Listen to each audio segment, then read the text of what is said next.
अभी चंद दिनों पहले की ही बात है। राजस्थान के उदयपुर शहर से एक अजीबोगरीब मामला सामने आया। दरअसल एक शख्स ने अपनी ही गर्लफ्रेंड की हत्या कर दी थी, वो भी खौफनाक तरीके से गला काटकर। पता है क्यों? क्योंकि उसकी पत्नी ने उसे ऐसा करने के लिए बोला था।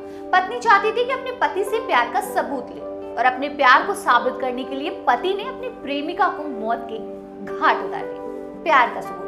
एक बात याद रखिएगा, जब कभी प्यार में सबूत की जरूरत लगने लगे तो समझ लेना कि प्यार के नाम पर प्यार नहीं, कुछ और ही हो रहा है। क्योंकि जिन दिलों में प्यार होता है वहाँ बेचैनी नहीं, सुकून होता है। वहाँ सवाल नहीं, जवाब होते हैं। लेकिन अनफॉर्चुनेटली लोग अपने प्यार को साबित करने के लिए क्या क्या नहीं कर देते। खैर, एक वक्त पर दिवंगत एक्ट्रेस श्रीदेवी ने भी अपने प्यार का सबूत दिया था।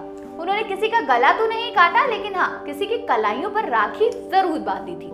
श्रीदेवी ने किसे अपना प्यार का सबूत दिया था और किसकी कलाइयों पर राखी बांधी थी, ये बात जब आपको मालूम चलेगी तो आप दंग रह जाएंगे। साल 1984 में एक फिल्म आई थी, जाग उठा इंसान। इस मूवी में श्रीदेवी और मिथुन चक्रवर्ती लीड रोल में थे। इस फिल्म के सेट पर जब मिथुन चक्रवर्ती श्रीदेवी से पहली बार मिले तो बस उन्हें देखते ही रह गए थे। धीरे धीरे श्रीदेवी की तरफ उनका अट्रैक्शन बढ़ता ही गया। यह अट्रैक्शन एक तरफा नहीं था, श्रीदेवी भी मिथुन के करीब आ रही थी। दोनों के प्यार में काफी सुर्खियां बटोरी, क्योंकि मिथुन शादीशुदा थे और योगिता बाली से उनका रिश्ता अच्छा चल रहा था। लेकिन बावजूद इसके वो खुद को रोक नहीं पाए और श्रीदेवी के प्यार की गिरफ्त में ऐसे आए कि उन्हें लेकर बहुत पॉजिटिव हो गए। ये उस दौर की बात है जब बोनी कपूर भी श्रीदेवी को मन ही मन चाहते थे। बोनी कपूर और श्रीदेवी के बीच अच्छी दोस्ती भी थी, लेकिन अपने प्यार का इजहार करने की हिम्मत बोनी कपूर में नहीं थी। बोनी कपूर की इस एक तरफा मोहब्बत के बारे में जब मिथुन चक्रवर्ती को पता चला तो उनके मन में शक बैठ गया। उनको लगने लगा कि श्रीदेवी भी बोनी कपूर को पसंद करती है। तो अब मिथुन चक्रवर्ती को जरूरत पड़ी श्रीदेवी से उनके प्यार का सबूत मांगने की। श्रीदेवी ने बोनी कपूर को राखी बांधकर मिथुन से अपने सच्चे प्यार का सबूत पेश किया। बहरहाल, अब श्रीदेवी चाहती थी कि मिथुन अपनी पत्नी योगिता को तलाक दे और फिर दोनों शादी करके साथ रहे।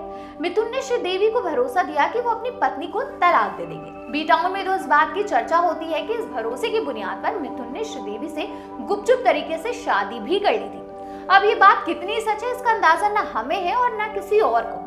कहते हैं कि शादी के बाद जब दोनों साथ रहने लगे तो मिथुन को अपने बच्चों की याद आती थी, और जब योगिता से तलाक की बात आई तो योगिता ने आत्महत्या तक करने की कोशिश की। योगिता के इस कदम से मिथुन को बुरी तरह हिला दिया और वो डर गए। इसके बाद मिथुन अपनी पत्नी के पास लौट गया और श्रीदेवी टूटे दिल के साथ मिथुन को भुलाने की कोशिश में थी, और इसी बीच वो बोनी कपूर से अपने दिल की बातें शेयर करने लगे। इस तरह बोनी कपूर और श्रीदेवी एक दूसरे के करीब आ गए और उसके बाद जो हुआ वो आपको भी पता है।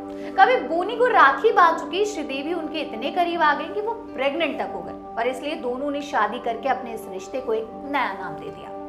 आपको जानकर दुख होगा कि बोनी ने श्रीदेवी से शादी करने के लिए अपनी पत्नी मूना को छोड़ा था, और अर्जुन कपूर को इस बात की हमेशा ही शिकायत रही।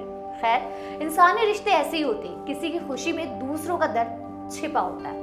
फिलहाल इस रिपोर्ट में बस इतना ही। ऐसी ही इंटरेस्टिंग बॉलीवुड किस्से सुनने के लिए आप बने रहिए और देखते रहिए आपकी खबर।